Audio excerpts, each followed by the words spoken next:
Got your keys? Yes. Good. So I went to the doctor this week. Nothing serious. It's just that, you know, your medicine runs out. It's time to get it renewed. You have to go to the doctor, that sort of thing. But it was fun because I went to the doctor, and this is the least amount I've weighed in a long time. I mean, we're talking decades.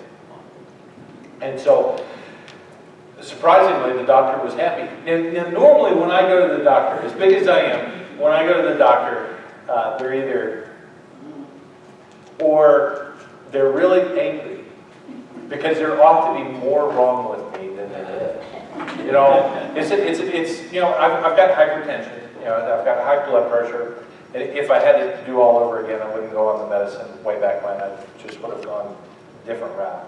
So now I'm stuck on the medicine, that's the problem. But doctors think that there ought to be more wrong with you than there is. If you're that fat boy, you know, you've got to be, you know, 1 foot in the grave. And so sometimes doctors are not happy. Sometimes they're just kind of, you know. But this one was, and I had 2 doctors. So I go in, and one of them's a PA, he's college, so he's doing his little internship there with the doctor, and they're both youngish guys compared to me, they're youngish. And so we're sitting there, we're having a nice conversation, and actually it gets off from other things. Color me surprised that I would talk about other things.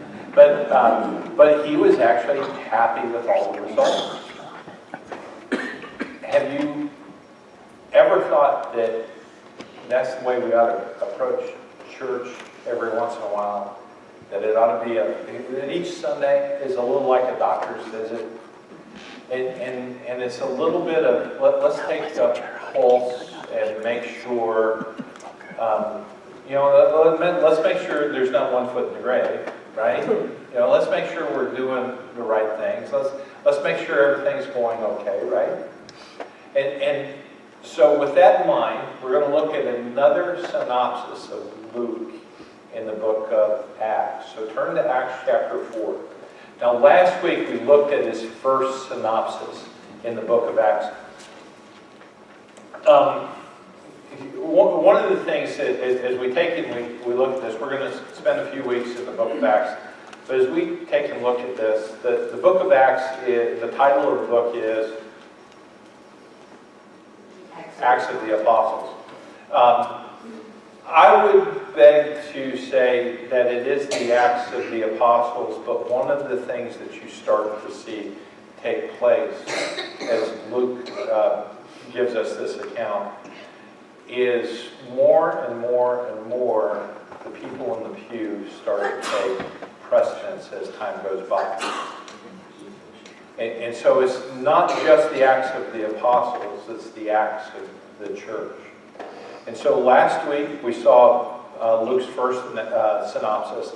And he tells what happened basically on the day of Pentecost, but gives a little snapshot. You know, it's 3,000 were added to their number that day. And of course, all the great things that happened that day. Acts chapter 4 is a synopsis as well. But some would contend that it's a synopsis not just of what had happened, but also what is going to happen. It sets the tone for much bigger things that take place. So with that in mind, we're going to start at verse 32, and we won't go very far. Now the full number of those who believed were of one heart and soul. And no one said that any of the things that belonged to him was his own, but they had everything in common. Now, I have to stop at this point and explain something to you. We struggle with this, and I'm not going to get into the Greek. I will mention some Greek, but it's merely for the purpose of helping us understand something that's taking place here. One of the things that we need to do as we read that, it seems so innocuous. We went through it so quickly, didn't we? But there's some phenomenal stuff that's happening in just that one verse. Now, the full number of those who believed were of one heart and soul. Some of your translations don't say that. Some of your translations say heart and mind. The problem is not the Greek, and the problem isn't Luke. The problem is us. And here's why. 2,000 years ago, they just had a different idea about the way we're wired. So when you got to this idea of this person inside of me, they had two different concepts. And you see it in some other passages. In some other passages, the mention is heart and soul and spirit. Now, here's the Greek. Pneuma, the Greek word for spirit. And it means life force. How many of you have been with someone as they pass? Yeah, you've been. And you know what that's like? That little, and sometimes we talk about the death rattle and stuff like that. If you understand that, then you understand why they would say your life force, your spirit, your pneuma. It's also the word from which we get breath and where we get the idea of pneumatics. That's air-driven power tools. So it's that idea that it's that life spirit that's within you, but this psyche, this soul, well, it's along the same lines. It does kind of mean life force, but not in the way of spirit, breath. Rather, it's you. So it's a way to think of how you are. It's that person inside of you, hence soul, psyche. And for us, one of the reasons why it can be translated mind is it's sometimes the way we think. So with that in mind, as we take and we look at this, one of the things to consider here is Luke is saying, here's the church, and they were united. They were one in heart. And here's another struggle for Jewish people. When they thought of heart, that was the way you thought. That was your inner drive. You felt with your kidneys. So that's how you felt. We tend to think you feel with your heart. So it's important for us as we look at this to just kind of think how they thought. He's saying in their very most innermost being, in the way they were wired as human beings, as people, in their very essence, they were united. Is that important? Yeah, you better believe it. Jesus kind of gives us a direction on this. And he says, you shall love the Lord your God with all your heart, and with all your soul, and with all your mind, and with all your strength. Okay? So, that has to do with love, but here Luke is saying, no one said that any of the things that belonged to him was his own. But they had everything in common. Wow, isn't it? They were united in a singular passion. Now, how did that carry out? So, verse 33, and with great power the apostles were giving their testimony. So, what are they doing? They're telling their story about Jesus, right? Giving their testimony to the resurrection of the Lord Jesus. What's number one? Number one is, right, Jesus. It's all about Jesus, isn't it? And number two is, the gospel is the only hope for humanity. Right? And that's what they're doing right here. How are they united in a singular passion? They're talking about Jesus. So that's what the apostles are doing. And great grace was upon them all. Verse 34. This goes back to verse 32. They were united, and no one saw their own stuff as their own stuff. There was not a needy person among them, for as many as were owners of lands or houses sold them and brought the proceeds of what was sold. When John came to me this morning and he said, hey, I got this idea, I think it's a God idea. I just got to thinking of this imagery that if there's a bunch of $10 bills that are hanging out there, most of us, we pick it up, we take advantage of the $10 bill. So when it comes to this matching funds thing, right, you guys know the story, we already talked about that earlier. We're thinking about giving. And they were thinking about giving, but notice how far the giving went. They thought so little of what they had, it was not their own, that if they had property, which means if the bank account's exhausted, and you didn't have enough to help somebody else who was in need, what's your next avenue? I'm going to go sell an acre of property that I've got somewhere. That'll help someone out. For those who went to the Invitation Ministries the other night, that's a pretty big need, isn't it? Wasn't it scary? Just so you know, Invitation Ministries, they really work with the addicted community within our community. And it's huge. That's a big need. I don't know if I can solve all that, but maybe I have a piece of property I can sell. And I can solve a whole lot because it's not my own. That's the sort of thinking, right? And so that's what's taking place. So here's Luke, and he's just saying, there was not a needy person. For as many as were owners of lands went and sold them and brought the proceeds of what was sold. And then in verse 35, and what did they do? Yeah, laid it at the apostles' feet, and it was distributed to people they had need. So who did the distribute? The apostles. But later on, it gets a little bit more refined. I found out that the elders were getting overworked in all of this. They needed to devote themselves to ministry. And so later on, they appoint deacons to be able to take care of just a portion of this. So that's Acts chapter 6. First point here is people are changed, and we're going to have an example right away. Because I love this guy that comes up next. I just love this guy. I think he's one of the most phenomenal people in the New Testament. And you know him. You've heard his story. This is just an intro to him, by the way. We hear far more about him later on. Acts chapter 4, verse 36. Joseph, did you remember that's his name? Yeah, that's his real name. We call him something else, don't we? Who was also called by the apostles Barnabas. And just so you know, we don't know how that comes about because it doesn't split apart that it means literally son of encouragement. So if you get one of those people who's going to try and derail you and say, oh, see, this is where the Bible's wrong, just remember that their idea that Barnabas meant son of encouragement was likely a local thing.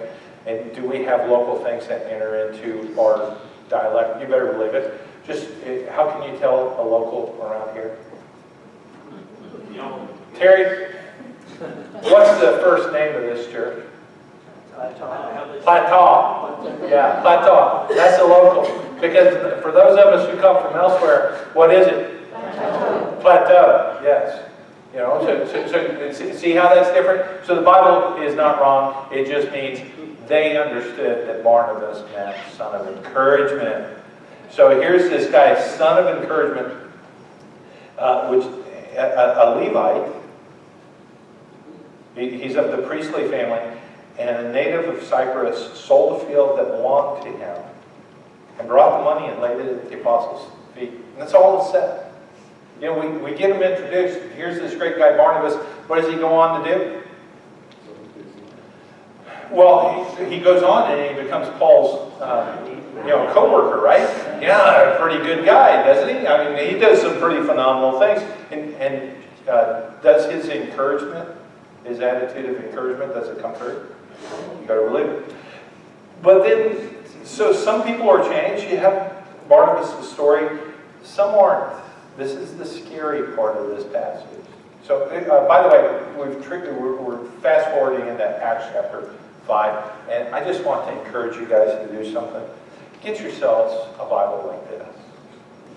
See, this Bible and the Bible you've got in your hands They're an encumbrance, just a little bit. Because what do you see? Chapters, verses, all this stuff, and it's split up. And sometimes we stop our brain. And we stop reading because there's a new chapter there, or there's a new verse, or there's a new heading by the editors. And we kind of stop our brain. And one of the things to remember about this passage is Luke is telling us a story. And so this Bible, same Bible, same words, but guess what's missing? All the verses. Well, actually chapters are there, but they're really, really small. And so you're less inclined to put your brain into neutral and stop, because this story all goes together. So not only did Luke tell this synopsis of the church, and that they're one, they're united in passion, but he says, let me tell you about some people. Right? So I tell you about Barnabas, but now we're going to talk about Ananias and his wife Sapphira. This is not a good story. But a man named Ananias with his wife Sapphira sold a piece of property. And with his wife's knowledge, he kept back for himself some of the proceeds and brought only a part of it and laid it at the apostles' feet. But Peter said, Ananias, why has Satan filled your heart to lie to the Holy Spirit and keep back for yourself part of the proceeds of the land? You know what this is? It's a doctor's visit, and it's not going well. And he's just told Ananias, you've messed up, boy. While it remained unsold, did it not remain your own?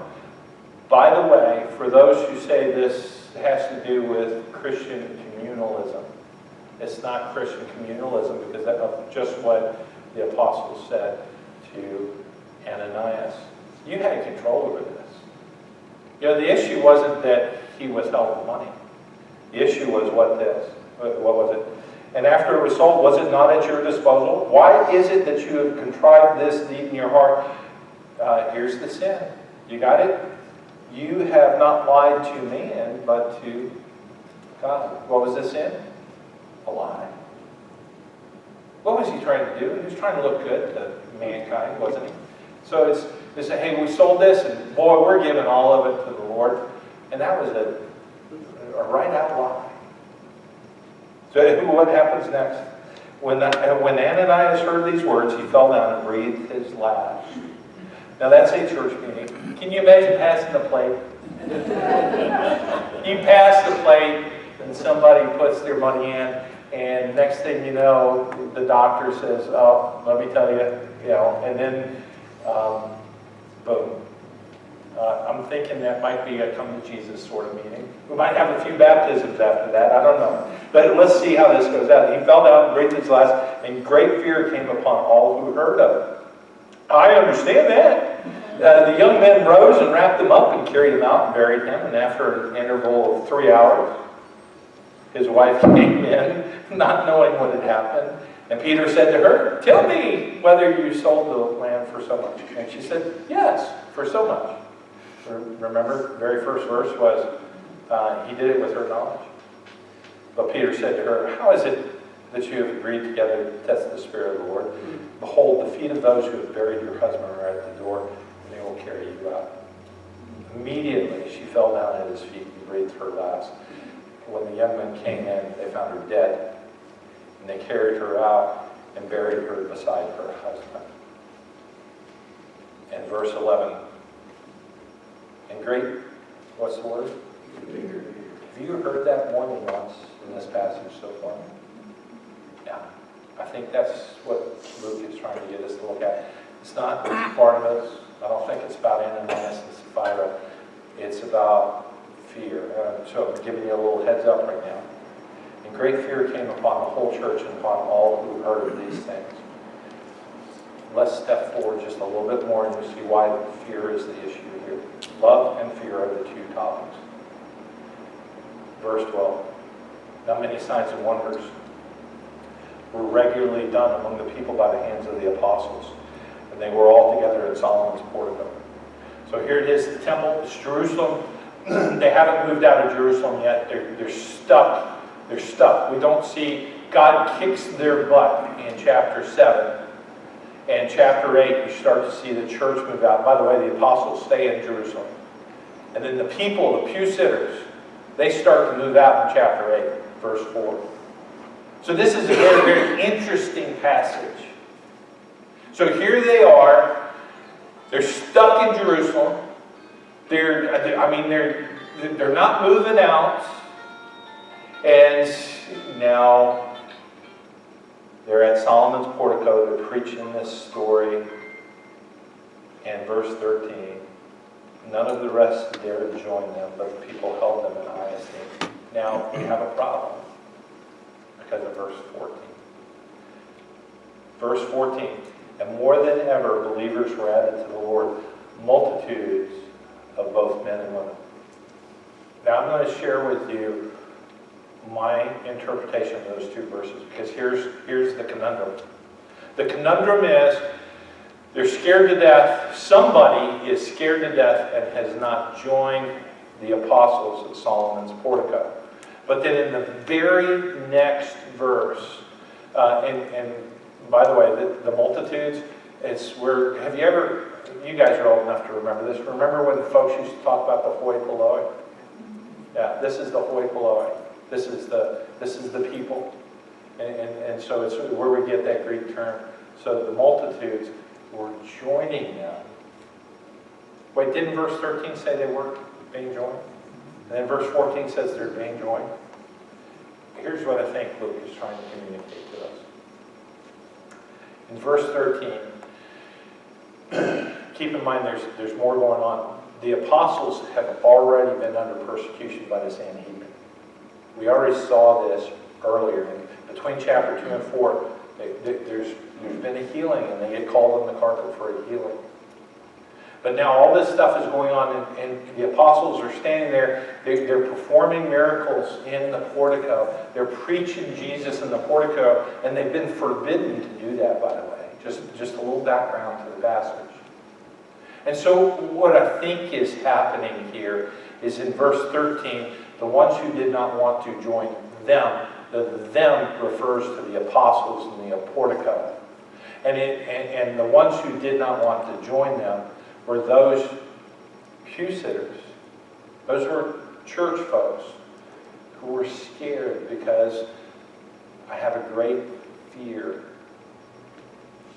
of joining you guys. People weren't afraid, verse 14, to come and join the church, but they were afraid to stand up next to the apostles. You see where I'm getting? I'll tell you, I'll be honest, I've got 100 plus commentaries, and so I researched them for this sermon, and everybody's on a different page. So this page is just saying, this is what I believe. Okay? So everybody's on a different page, but I think it fits with what Luke is trying to say. So here they are. They're fearful of joining them, but they're not afraid to join the church. Verse 15, so that and more than ever, believers were added to the Lord, multitudes of both men and women, verse 14. Verse 15, so that they even carried out the sick onto the streets and laid them on cots and mats. That is Peter, this isn't Jesus, this is Peter. Peter came by, and at least his shadow might fall on some of them. And the people also gathered from the towns around Jerusalem, bringing the sick and those afflicted with unclean spirits, and they were all healed. Wow. I mean, what a story, isn't it? And can you imagine being involved in something that big? That all this stuff is taking place around you. And it's not, not too long ago, it was Jesus who was doing this. Now it's the guys who hung around with Jesus. And there's a lot of attention on them, and some of it's bad, and some of the people don't want to join them. But some pretty interesting things are starting to happen. Back to my little synopsis. You fast forward to chapter 7 and then chapter 8. God takes the lid off, and the church people start to do some pretty amazing things. And then you start to see names like Philip and Stephen, not apostles. You start to see church people start to do some amazing things for the Lord, because right here, folks are born by fear. Yeah, they're torn by fear. And I think Ananias was dealing with some fear. He was dealing with fear of judgment. Can some of you relate to that? You know, we just don't. I was at the high school for Pantherpalooza. How many people know what Pantherpalooza is? Pantherpalooza, it's really kind of cool, but then at the same time it's weird. And that is, you know, they're celebrating the end of school, and also one of the kids, by the way, the kid's name that won the car, whatever, Dave King, is it? Yeah, Dave Kirk. It was the Stone Memorial High School kid. But then they have this big party out at the high school, and they have, you know, they grill hot dogs and just have like a picnic and all that good stuff. And I had instruction as to where I was supposed to be. And yet, I was there. I was embarrassed. Because I was supposed to be out with the kids, but I was inside because the instruction said, in inclement weather, this is where you're supposed to be. I didn't read the instructions, and I felt so judged. I was just so embarrassed that I had to go out just to expose to people that this guy who thinks he's so smart was pretty dumb that day and didn't read the instructions, right? You know? But I'm sure other people did that. I think that's what drove Ananias to just, his fear. Fear is what drives us to kind of show off for people, isn't it? But then there's this other fear. And we face it in the church all the time. And the fear is, Rick, you keep talking about transforming community. You keep talking about this church doing great things. You keep talking about these people doing great things. But I don't know if I can do that. How many of you went to the Invitation Ministries the other night? I mean, that was pretty inspiring, wasn't it? And it looked like it was a volunteer banquet. And it looked like it was mostly their volunteers and then us. So then it's like God is saying to Plateau Christian Church, oh yeah, I've got plans for you, right? I mean, it was kind of scary, wasn't it? Because other than them, it was just us. And boy, did they have some stories. And so Sarah and I were talking afterwards. We've got a plan for the next time she shares with us. But truly, and she echoed this, you know what the number one issue for ministry, getting people involved in ministry in any congregation, getting people to think, I can do that. I don't know if I could do this, but I could do that. I could volunteer for that. I could do that. I mean, isn't it the real issue? And sometimes we kind of play it off in different sort of language. We say things like, I don't know if I have time for that. But really, a lot of times, what's driving us is fear. And the fear of, if I try something that is really outside of my wheelhouse, I don't know if I'm not going to fall flat in my face. I don't know if I can do that. So the big issue is getting folks to just, I can do that. Let me remind you of the passage. 1 John chapter 4, verse 18. There is no fear in love. What did that video say? There's two primary emotions that drive all of our behavior. What are the two emotions? Love and fear. Love and fear. Love and fear. And what does God say? Through John, it says, there is no fear in love, but perfect love casts out fear. If you want to defeat your fears, what do you need? More of? Love. For fear has to do with punishment, and whoever fears has not been perfected in fear. So here's the purpose of why we're here today. Becoming more than you can imagine. I think the only difference between a church that exists because Sunday is on the calendar, and we've done that forever. And you go through you sing your 3 songs, you do a sermon, you go home, and that's all church is. The difference between that church and a church that starts to look like this church, that changes the world around it, is merely getting people to get to the point they say, I can do that. And the only way you do that is to replace your fear with love. Perfect love. So what did we hear at Invitation Ministries? This one story inspired me. You remember their names? Carmen and Nick. And Sarah talked about this couple. This phenomenal couple over at that congregation that's active with Invitation Ministries. Do you remember what she said? This couple was phenomenal. I don't know. I'm thinking they were closer to my age. So, and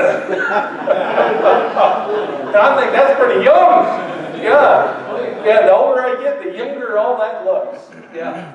No, here's what Sarah said. She got teary-eyed and she choked up, and she's talking about this couple who takes these meth addicts in.